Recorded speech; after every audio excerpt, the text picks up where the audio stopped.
Today we are joined by Mickey Addison, who is a keynote speaker, and he is an author of 5 books, including one that we'll be talking about today. It is called The 5 Bs, A Straightforward Guide to Life.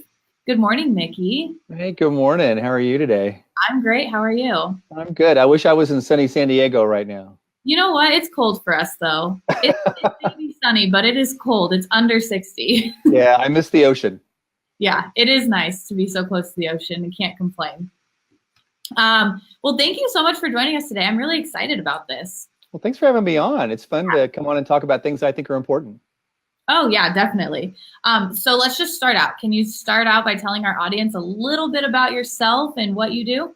Sure. So I am a retired Air Force officer. I was a colonel in the Air Force, 30 years. I loved it. And honestly, I would still be in uniform today if they didn't have an old man rule, kick you out after 30 years. But as a retired officer now, I work for a large professional services firm as a consultant, and I'm also a keynote speaker and author on leadership. And I take the lessons that I learned, some of them hard-earned over 30 years of military service, and then translate that to the business environment to try to help my clients, and then to spread that word for people that hire me to speak and to coach them. Yeah. Well, Mickey was nice enough to send me a copy of his book, and I haven't had a chance to read the whole thing, but I have had a chance to browse through it, and I've talked to him a little bit, and I'm really excited for everyone to be able to hear what this is about, because every single one of these things, which he calls the 5 Bs, are so important, and they all have so much meaning to it. So hopefully we can all learn a little bit and grow. But let's just start out. So one of the 5 Bs is to be proud of who you are. So let's talk about the difference between authentic pride and counterfeit pride. Right. So, when we think of pride, sometimes we think of pride as being sort of a negative thing. And really, there's really 2 different kinds. And I draw that distinction in the book between authentic pride and counterfeit pride. Authentic pride builds people up. Counterfeit pride tears people down. And so if you have, when I lived in Hawaii for 8 years and kind of absorbed a lot of the culture. And I think the best example is an old Hawaiian proverb. It's be like the a'ama crab, not like the alamihi crab. And so if you put a bunch of alamihi crab into a bucket and one of them tries to crawl out, they will pull each other back into the bucket, and they're all going to end up in the pot, right? Mm-hmm. And that's tearing each other down. And you see that when people are talking about, when you go to a party or you go to an engagement or you go to a meeting and everyone's talking about themselves. So for example, if an agent or a broker shows up at a property and they're not talking about the property or the history or engaging in the buyer about what they need, but they're talking about what a great seller they are, or what a great agent they are. Well, that's counterfeit pride, right? So that's like the alamihi crab. The a'ama crab, if you put them in a bucket and they start to crawl out, they'll actually make a ladder and pull each other out. And so that's authentic pride. And so examples of that really are, being proud of an accomplishment, of either a team accomplishment or a personal accomplishment. That's justifiable. And as long as you're not tearing somebody else down to build yourself up, then that's authentic pride. And I think it's okay to be proud of things that you do, that, of accomplishments and achievements. And it's okay to be proud of, your family. Parents are justifiably proud of their kids. We're proud of our teammates when they do a good job, on the job. And we're proud of our sports teams when we feel like we've had a hand in that victory by yelling loud or something from the stands. So I think that it's important to recognize that everybody has something to contribute. There's always a place at the table for one more, and to be authentically proud of who we are and not tear other people down to build ourselves up. So authentic pride is almost just being confident in yourself. Yeah, that's a great way to say it. Yeah, exactly. It's confidence in things that are real and not padding the resume, right? Yeah, definitely. The next B is to be free. So I love this one. What does it mean to be free? Well, a lot of people think being free means being able to do whatever I want, right? So, maybe you might picture Burning Man in your mind, or, going and hanging it all out on a Saturday night and then regretting what you did on Sunday morning. That's not freedom. Freedom really means being able to choose what's good for you. And so being free to choose what's good for you means that you're unencumbered by, your own passions and appetites or other people's passions or appetites. You don't let people or your own, either yourself or others, sort of rule over you. You're able to choose the good. And so an example of that, just an easy example, is is if I'm looking to, let's use a real estate example. So I'm looking to do right by somebody who's hired me to sell their home, right? Well, I don't want to have another agenda off to the side. I really want to be focused on serving my client, and I want to be honest and have good integrity when I'm dealing with the customers, the potential buyers as well. And that means presenting the good and the bad. Obviously there's some salesmanship involved in selling a property, but it's all about just being unencumbered, being authentically free. And so I think of it like guardrails. And you have to kind of know where you're going, which is where the 5 B's come from as well. Rules are okay and they have their place, but you can't live by rules, or you'll bounce back and forth between the guardrails. You have to be, staying on that center line and going down the center line of the road, or staying in your lane. Maybe not the center line, but staying on the road and staying away from bouncing around the guardrails. You're going to get to your destination, and your car is going to be intact, and you're going to be healthy and happy, and you get there a lot faster. Yeah, definitely. I think the be free and what you said about it, I think that's what a lot of why so many people do get into real estate is for that kind of freedom that you're talking about. It's a self-sufficient business. So you have to take care of yourself. You don't have anyone there telling you what to do at what time. You don't have a 9 to 5. Right. So that's a little bit, that's another way you can kind of tie it into real estate agents. Sure. Yeah, I think personal freedom, and I think it's a great jump off, to talk about that authentic freedom, right? So I can have freedom for my schedule, but if I'm bound up in debt, or if I've got integrity problems, or if I've got personal problems at home that I haven't dealt with, that are preventing me from focusing on my job, then that schedule freedom doesn't matter, right? I have to be free enough and unencumbered enough so that it's my conscience and my value system and my integrity is what's ruling my decisions, and not somebody else or my own appetites, or gosh, I love going to the gym. I'm going to spend all day at the gym and not go work, for my firm or for myself. Mm-hmm. Definitely. And when you were talking earlier, you used the metaphor guardrails. So that's where the next one comes in for be virtuous. So how do you use these guardrails or your virtues to make you stronger? Yeah, I think the interesting thing about virtue is I won't say everyone, many people believe that virtue is this heavy thing, right? So we might think of virtue as this weight that we carry around. Or you might think of, the late 1900s or the late 1800s in the 19th century, and maybe the Temperance movement, where people were walking in and smashing, whiskey bottles with an axe or something. Or you might think of it as this unattainable spiritual goal of virtue, that it's really neat in the abstract and the ideal, but it's really not applicable to my daily life. And really none of those things are true, right? It's really, virtue comes from the Latin word, and it means virtus, which means truth. So it really means kind of living a truth. And Aristotle, the ancient Greek philosopher, had 4 that he used, and he called them the Cardinal Virtues, for the 4 cardinal points of the compass. And so principle, and it's prudence, temperance, justice, fortitude, right?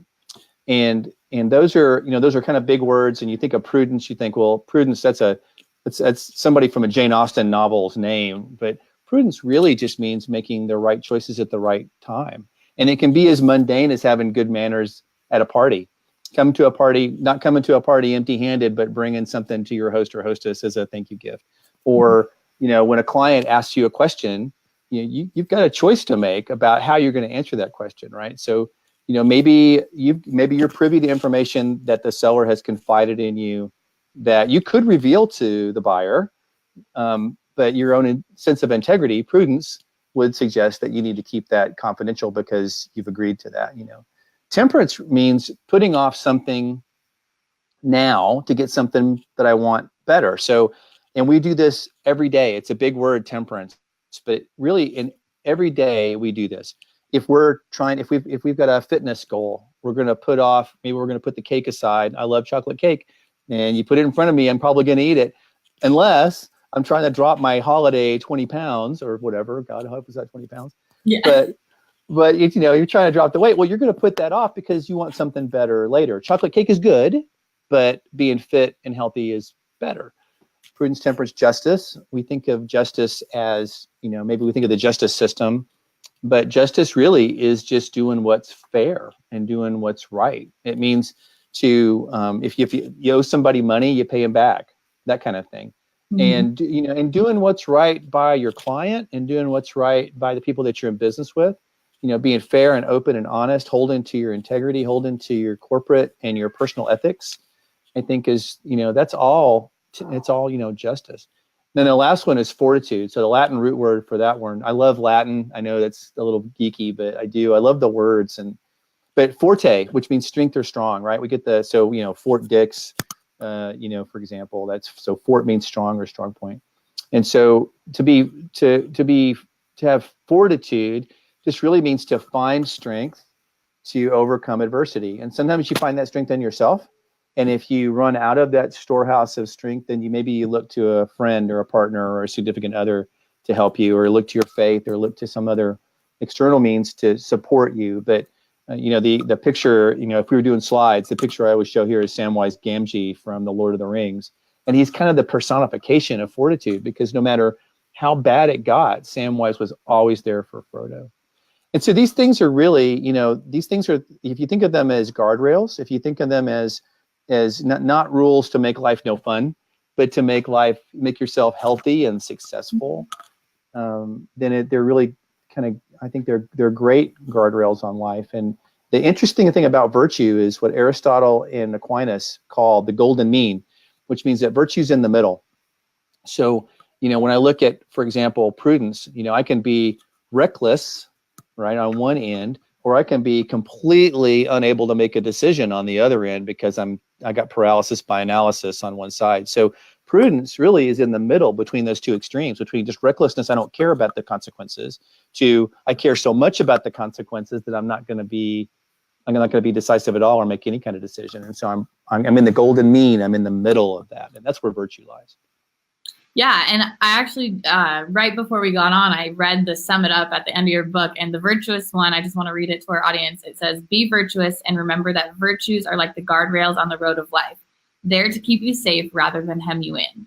Right. And I just love that little summary of it. Well, thank you. Yeah. So well, and it is so true. And if you think of those virtues as guardrails, be good. Right. Yeah. And they're kind of like muscles, right? So you can get better at it, but it takes practice. And so maybe somebody's not so good at temperance. We have to be careful about how much sweets. I have a sweet tooth. I'm 53 now. I don't metabolize quite as fast as I used to, and no matter how much I try to work out. So, honestly, we have to be careful about what sweets are in the house, because that's a weak spot for me. But that gets more, the more that we commit in the house to live in a healthy lifestyle, the easier it gets. And that's an easy example, I think, that anybody can relate to. Oh, yeah. As soon as you said that, I was like, yeah, temperance is mine too. Right. Yeah. That's right. Put cookies in front of me, they're probably not going to be there very long. Exactly. Even if I just went to the gym too. Well, especially, right? Because now you've got, I just went to the gym, I can afford a little extra sugar. Exactly. And with the holidays coming up, you really got to be careful, because right. They're all around us. That's right. The fourth one is to be balanced. So why is it important to take care of yourself, and not only physically, but mentally as well? Right. Yeah. So there's lots of different ways to think about the construction of a human person. And some people think of it, we think of work-life balance. We can think of mind and body. And I like to think of it in three components: mind, body, and spirit. And so there's the body's the easy one, right? You only get one of these. You can see it, you can touch it, and you have to take good care of it. And that means and it's different levels for different people, obviously, but, eat real food and get outside and see the sunshine and exercise. And, walking and getting outside is usually not a problem for real estate agents and brokers, because they're usually going to see properties. So that's a good thing. But, it's really easy. It's very easy without a little bit of planning, especially as a consultant for me, to be when I'm on the go and I'm visiting clients, I'm doing a lot of stuff. It's very easy to go, well, I'll just pop into Whataburger. I'll eat healthy later. And, one Whataburger turns into 2 Whataburgers, turns into 5 Whataburgers during the week. And pretty soon you're eating fast food 5 days a week. Well, fast food's good. It's not good 5 days a week. And so, it takes a little bit of planning, right, to do that. But just to eat real food, get outside, have exercise, and that kind of thing. That's taking care of the body. That's pretty self-explanatory. We spend a lot of time in our society talking about taking care of the body. Getting plenty of rest also is part of that. A lot of adults don't get more than 6 hours of sleep a night, and we're supposed to get 8. So, making sure you take care of your sleep. When I was in the military, we would go into the field. We would actually have to develop a sleep plan as leaders. And I'll be honest, we rarely followed our sleep plan. But the idea is to be disciplined about sleep in the same way I'm disciplined about bathing or making sure I've got clean clothes or whatever. And people don't function well for very long without a lot of sleep. And, we recognize that in the military. I'm not making good decisions, right? Mm-hmm. Well, as Yoda said, we are more than just this crude matter. And so that's the only impression you're going to get from me today. Oh, at least one out of you. That's right. I might get another one later, but so we have to take care of our spirit and our mind. And so the mind is being a lifelong learner. And again, for an entrepreneur, the market is constantly changing. If I had come to this area in New Braunfels, which is one of the fastest growing areas in the United States right now, if I'd come here 5 years ago, I would have been looking I'd be targeting certain neighborhoods. I'd be looking at certain kinds of properties. We would have been doing different kinds of ideas about renovations and updates. Different things were fashionable. This was kind of a sleepy hollow 5, 6, 7 years ago. In the past 5 years, the real estate market here in the greater San Antonio area, this corridor between Austin and San Antonio, has exploded. And so we started looking at different things after a year in. If you're looking for a house for a year, and the market was completely different. And so why did I talk about that? Well, because I'm talking to a real estate audience, first of all. But the reason that that's important really is being a lifelong learner. You have to be a student, not only of your profession, but in order to be able to absorb quickly, to be a quick study, to recognize things that are going on with your client, to understand things that are going on in the market. That includes it. Maybe it means learning a second language. I know in your part of the country and mine, knowing some conversational Spanish is pretty necessary, especially if you're in the flipping business, right? Because a lot of our contractors, maybe English isn't their first language. Mm-hmm. And so, but that idea of being a lifelong learner is so important for an entrepreneur, because if you're prepared for the market today as an entrepreneur, then you're already behind, because the market's going to be changing. You pick your sector. It doesn't matter whether it's aviation, real estate, business development. You pick it. That market's changing constantly.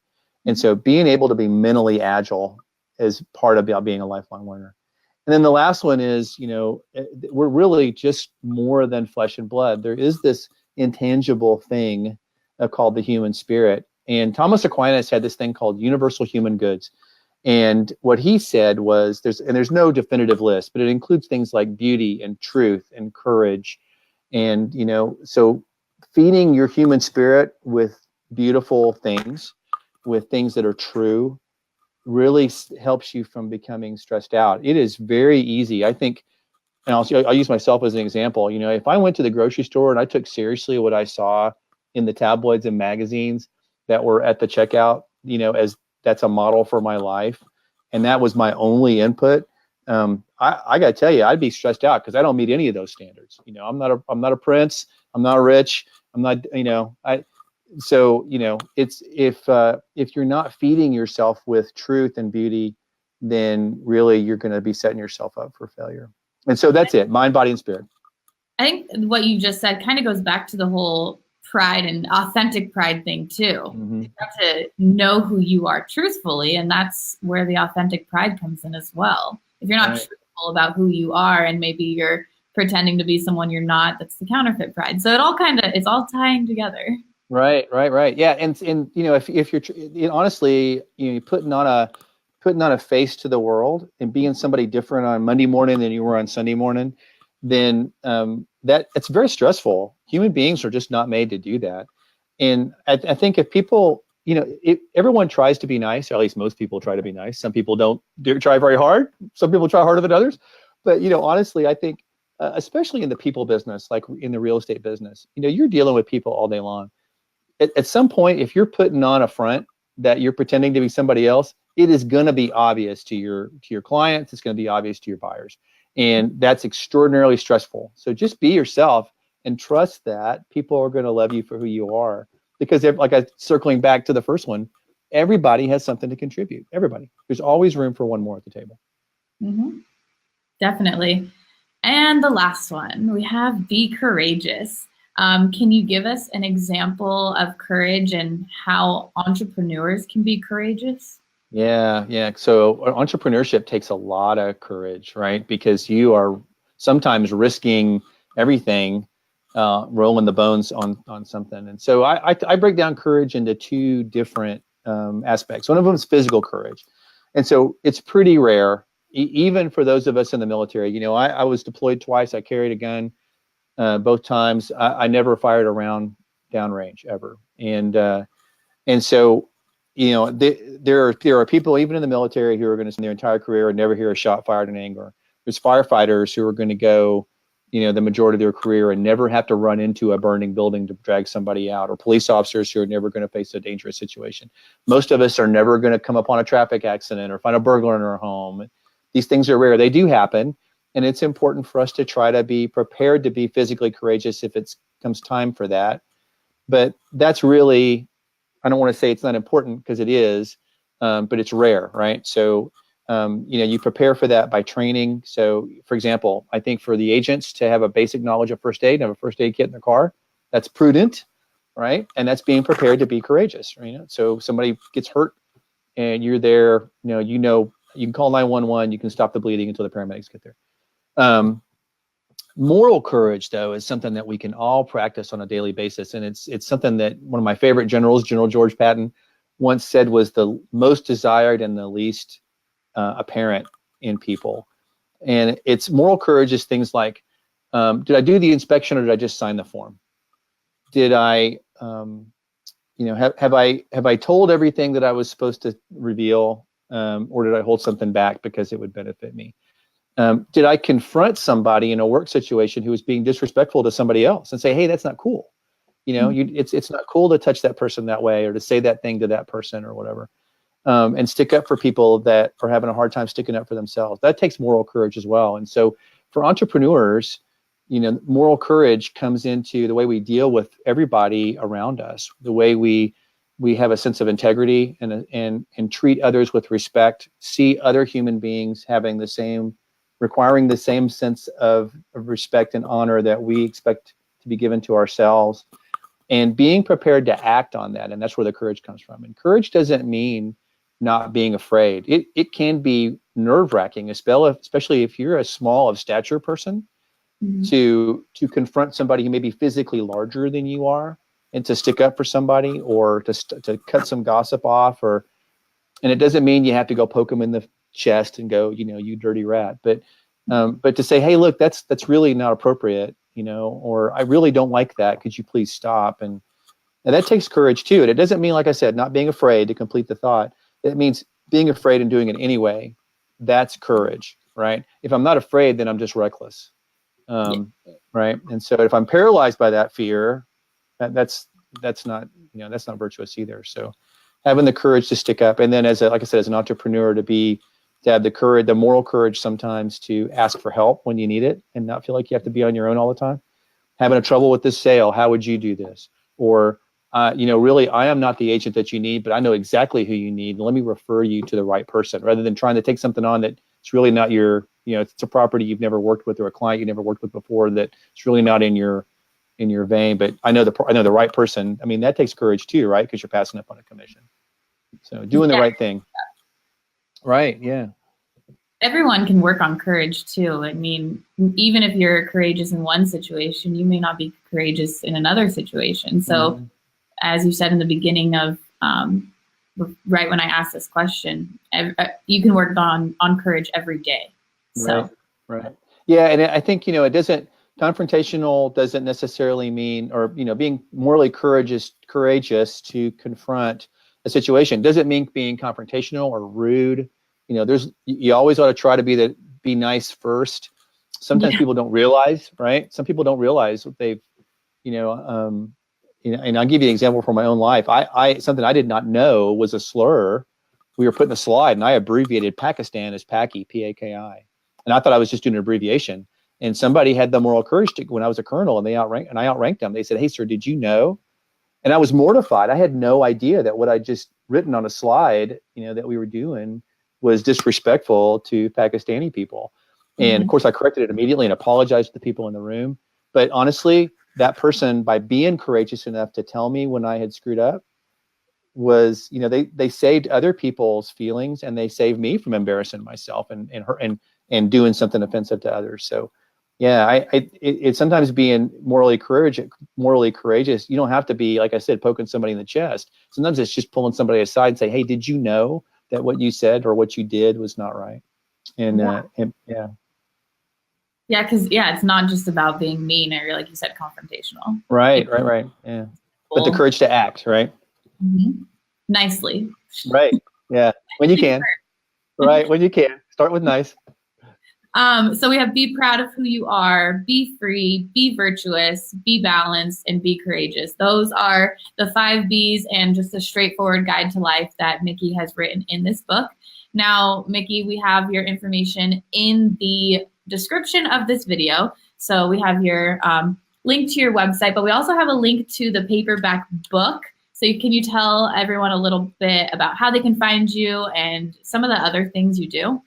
Yeah, right. So the easiest way to find me is just go over to my website, mickeyAddison.com. I blog there. You can sign up for my newsletter. If you sign up for my newsletter, you get a free electronic copy of Mickey's Rules for Leaders, which I think is sort of my the long version of my leadership philosophy. The short version is Leading Leaders, which is one of my books. All my books are there. You can get in contact me. I do keynote speaking around the country on leadership and character development, and so I look forward to hopefully connecting with some of your audience.